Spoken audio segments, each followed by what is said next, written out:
Hi everyone, it's Alice, and today I'm going to talk about everything that I read in April. Now, this was a little bit of a slower reading month for me. I feel like I've kept up a really good pace so far this year, at least for me, but this month it just slowed down, and there is a very specific reason for it. It's because I've spent most of my time doing school and revising for upcoming exams, and I gotta say, I really have not made life easy for myself with my choice of studies, but oh well. It is my own fault. Anyways, it's kind of a miracle that I read anything at all, and soon, very soon, I will be done with my exams and I'll have many, many months off of school, which is I'm really, really looking forward to. Obviously, I still have to go to my full-time job, but it feels like I'll have a lot of more free time and more free brain space, and I don't have to think about programming and accounting and analyzing this or that, and it's gonna be so good. I'm just rambling now though, so let's get into the books that I read this month, starting with The Rainfall Market by Yeong-Gwang. This is a contemporary fiction fantasy book. It's translated from Korean, and it tells the story of this girl who, through various events, gets a ticket to go to this magical market. So basically, she has to send a letter to this abandoned house, and someone picks like certain people to get to go to this magical market that only opens up during the rainy season. And in this market, there are these like creatures that live there and work there. There is a magical cat guide that acts like a dog, and basically at this market you can shop for a new life for yourself. So if you're unhappy, which is usually the reason people get access to this market, you can pick a whole new life for yourself. I was really looking forward to reading this. I found this in a bookshop and I just immediately thought like I'm really gonna like that because it just sounds perfect for me. I usually really like these kinds of translated books that are very sweet and a little magical and a little weird, and I ended up really, really enjoying this. So I was correct in my assumption that it was going to be for me. It definitely was. I absolutely loved the setting of this, especially when we get to this market. Like the way it was brought to life was just wonderful, and I felt like I could really picture it. I read some reviews after I'd finished this that it has like some Studio Ghibli vibes, and that is exactly how I pictured it. Like, that's very much the vibe. It's whimsical and a little magical, and I kind of actually wish that this was a Studio Ghibli film because I would love watching that. We're following a main character in here who is quite young, and she's at an age where she doesn't really know what she wants. She just knows that she wants to get out of the life that she's in, and I really enjoyed following her through the journey that we see in this book.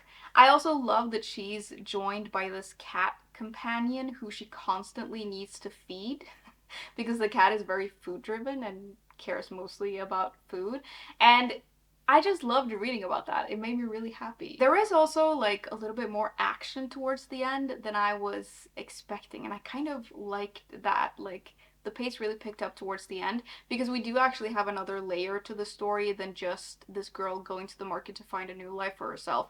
There is like some mystery stuff going on and some darker stuff lurking beneath the surface, which sort of comes to a head at the end of the book, and I really enjoyed that. Now, I will say this probably isn't the most revolutionary book when it comes to its messaging. Like, it's probably not going to blow your mind, but it is a very sweet and charming book. And I feel like this was a whimsical and magical way of exploring these themes. The writing is very easy to read and get along with, and I feel like this book fits both adult readers and slightly younger readers because of that. And I kind of feel like the simpler writing actually works quite well because the story is so weird and magical, like it works together well. I do think that the pacing of this goes a little bit up and down. It is a little bit repetitive in parts, but overall I really enjoyed it. I loved seeing this market and like the creatures living there. It's like its own little magical world, and I really enjoyed visiting it. I would give this a 4 out of 5 stars. I would really recommend it if you like these kinds of books. I know they're not for everyone, but I usually end up really enjoying them. And I feel like you'll know if this book is for you. I also think this cover is really good, I have to say. I feel like it fits the vibe of the book perfectly. It's beautiful, but it also has like a coziness to it that I feel like represents the book really well. Secondly, we have a bit of an uncommon type of read for me. It's The 7-Year Slip by Ashley Poston, which is a contemporary romance book that I borrowed from a friend who thought I might like it, and when she told me about it, I was definitely intrigued. This follows this woman who works in publishing who we meet after she's lost her aunt, who is like her favorite person in life, and she is moving into her aunt's apartment in New York. And this apartment is a little bit magical. It basically has this thing where occasionally when you walk into it, you find yourself 7 years in the past. So there's like a time slip thing. And what happens basically is that this happens to our main character. She finds herself in the past, and she finds herself 7 years in the past when there is this guy staying in the apartment, and this is a romance book, so you can imagine where this is going. I really like when books have anything to do with like time slips, loops, time travel. I just think it's a really cool element. So I was really intrigued by that in this, and like I mentioned, my friend thought I might enjoy this, and she was right. I definitely did. I did go into this with not a lot of expectations because, as you may know, I'm not the biggest romance reader, and I very rarely pick these up on my own because usually I just end up enjoying them and there's not much more, but I definitely did enjoy this. Is it a new favorite? No, but I enjoyed the reading experience. I feel like I kind of read it at the perfect time because my brain needed a break this month, and I was just very busy up here, and reading these kinds of books when you're having that kind of time in your life is kind of perfect. I really like the setup of the story with the main character and her aunt and their relationship, and we sort of get to know the main character through that relationship and through her grief, which I thought was a really great setup for the character. I was really interested in that. Actually, now that I think about it, if the book had just been about the main character and her aunt and like that whole thing, I probably would have loved this even more, but that's just personal preference. Obviously, this is a romance book, so we need to get some romance, but I really enjoyed that part of the story, and I feel like it was a good setup for the main character. I think the setting of this book is great. Like, New York in the summer is an amazing setting, and I think it's a great backdrop for the story. And I do like that we have this like magical little apartment. It does feel very magical. Now, the time thing, if you think about it too much, you're gonna get annoyed because it doesn't make a lot of sense. And when I was reading this, I started like asking questions in my mind, and I thought like, no, no, no. You gotta roll it back. You just gotta go with the flow with this one because if you think about it too much, it doesn't make sense. And it's kind of not the point. But like it's a cool thing, but just you just gotta go with it on this one because yeah, it doesn't really make sense. Anyways, we get into like that part of the book and we get into the romantic relationship that we see in here, which I thought was really cute and I liked reading about. I do think that one of the reasons that these books never like become favorites for me is that I don't really know how to explain this, but I always care more about the individual characters than I actually care about the relationship.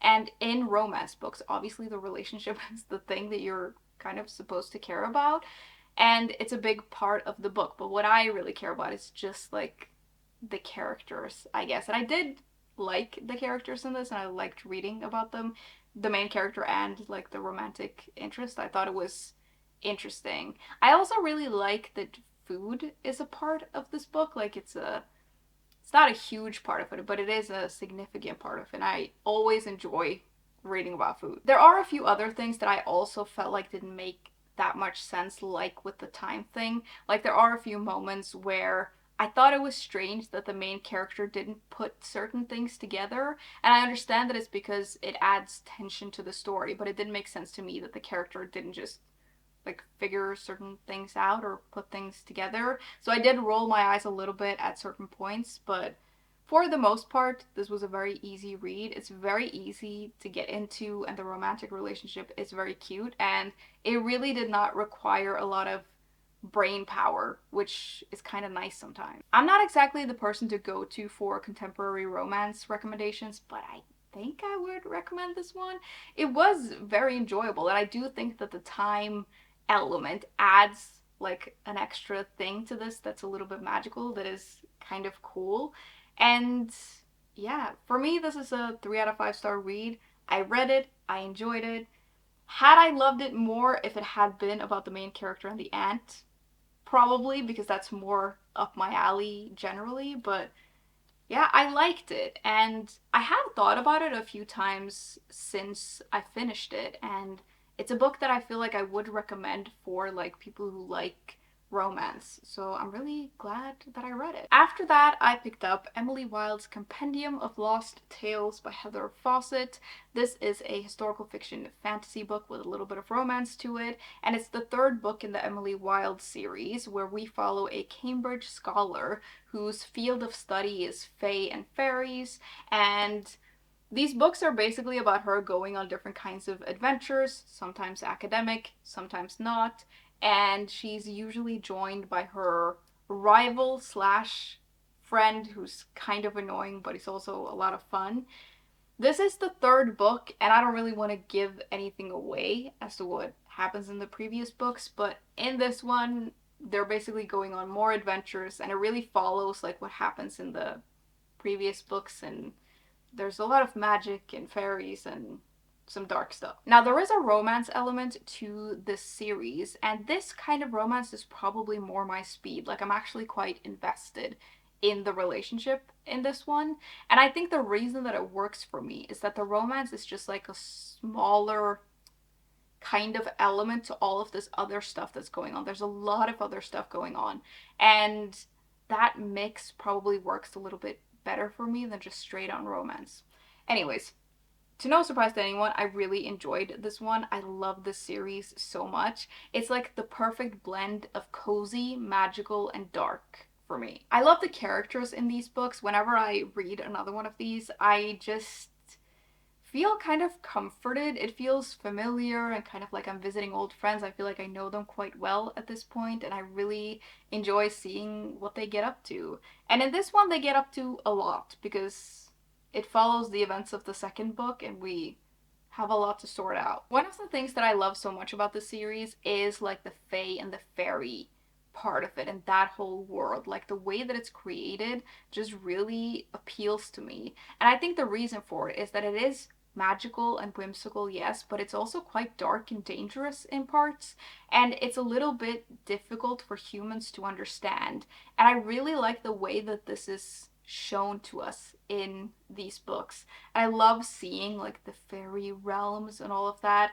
And the fairies and fae in general are very interesting creatures, I have to say. I also just really like the adventure elements of these books. Yes, they are a little bit cozy, but we do also have like adventure, and it's not the kind of adventure where you always feel like everything is going to work out perfectly. Like sometimes you are a little bit worried, and that's what I mean when I say that it's like a blend of cozy, magical, and dark, because it's not all great all of the time, and sometimes you do worry a little bit. So I really like the tension of that, but then you also get these really cozy and magical moments, which I also love. I like how these books are written as well. We're basically reading the main character's diary entries, and I feel like that works well with the story, and it kind of adds a cozy element to it, I think.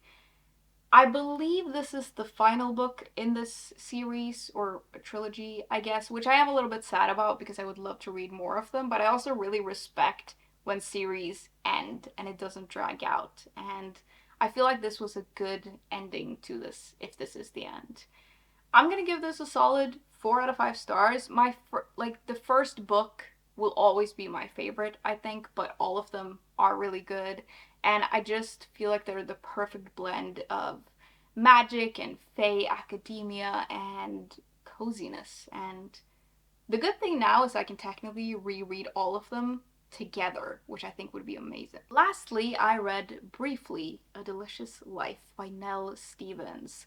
This is a historical fiction book with a little bit of fantasy to it, but the fantasy element is really just that the main character that we're following is a ghost who died in the 1400s and has spent the last like 400 years in this hilltop monastery in Mallorca. And we meet her when George Sand, her two daughters, and her lover come to stay in this monastery during a period of time. And the minute that they get there, our ghost falls in love with George. So the story is really about a teenage ghost pining over a woman that can't see her and doesn't know that she exists. I'm so glad that I finally got around to reading this book because this is one of those that I just had a feeling about. And with a lot of those kinds of books, I put them off forever because I just know I'm gonna like them. But I actually picked this one up and I feel like I read it at the perfect time. It was exactly what I needed. And I'm really glad that I ended up enjoying it as much as I thought I would. Maybe a little bit more, actually. And when I started reading this, I was a little bit surprised by the tone of it because I wasn't totally expecting it, but it really, really worked for me. I think the way that the main character was done was just fascinating because we have a ghost of a girl who died when she was a teenager. So she is still at that age. She's still young and she's still a teenager. But she has also been around for 400 years and she's seen a lot. And that sort of mix in this character, I felt like it was surprisingly believable, for lack of a better word. Like, I feel like that worked really well, and I think the way that it was done was really clever. And I just loved reading about her. She is very much a teenager, but she has definitely seen a lot of things, and she has like a wisdom when it comes to certain things that I really, really liked. And the whole book is written from her perspective, and I feel like that worked really well. Now, despite following a ghost and having this sort of fantastical element, this book feels very slice of life, I would say. We're following these characters, and it's really all about these characters, and it's a slice of their life slash death, I guess, technically. And I really enjoyed that. I love character driven books, and I love books that just explore characters, and that is very much what this is. I know not every reader likes that, and like if you're here for the plot, this isn't the one. Like, yes, things happen, but it's not a plot, like a plot driven thing. And we flit between present and past as well, which I really liked, and I felt like it was done well because I never felt confused. I always knew where we were. I will say I'm not super familiar with historical Mallorca or George Sand really, so I don't know how much is based in fact and what's fiction, but I really enjoyed reading about it. I felt like it really came to life. And this book did make me do that thing that I love when books do, which is whenever a book has like an actual person or it's based on a person or whatever, I always end up Googling certain things to like learn things. Like, is this real? Is it not? Is it made up? And I did that a lot, especially with George Sand in here and one of the other like side characters. And I love when that happens in books, even if it's made up in here and it's not true. I always feel like I end up learning something about these people who are alive, even though I'm reading like a fictionalized version of them. It's definitely a book on the slower side, but I just found this to be a really atmospheric read, and I kept like being excited to pick this back up because it felt like a little bit of a break, which is what I mean when I say I feel like I picked it up at the perfect time. It was exactly what I needed, just like small breaks here and there. And yeah, for me, this is a 4 out of 5 star read, but it's not a book that I would widely recommend because I know that there are a lot of things in here that a lot of readers wouldn't like. But if you are the right reader for it, like I am, I think you're really gonna like it. But yeah, like if you're here for the plot, this isn't the one. It is very much a book about like life and death and sort of musings around that and just the life of these characters, and I really, really enjoyed it. I do think if you're curious, if you find this in a bookshop and you read the first chapter, you'll get a good sense of the book. And I feel like based on the first chapter, you should be able to figure out if it's for you or not. So if you're curious, I would recommend finding the book and just reading the first bit. Alright, that was everything that I read in April. I do feel like I had a good reading month because I enjoyed everything that I read, which I feel like is the goal.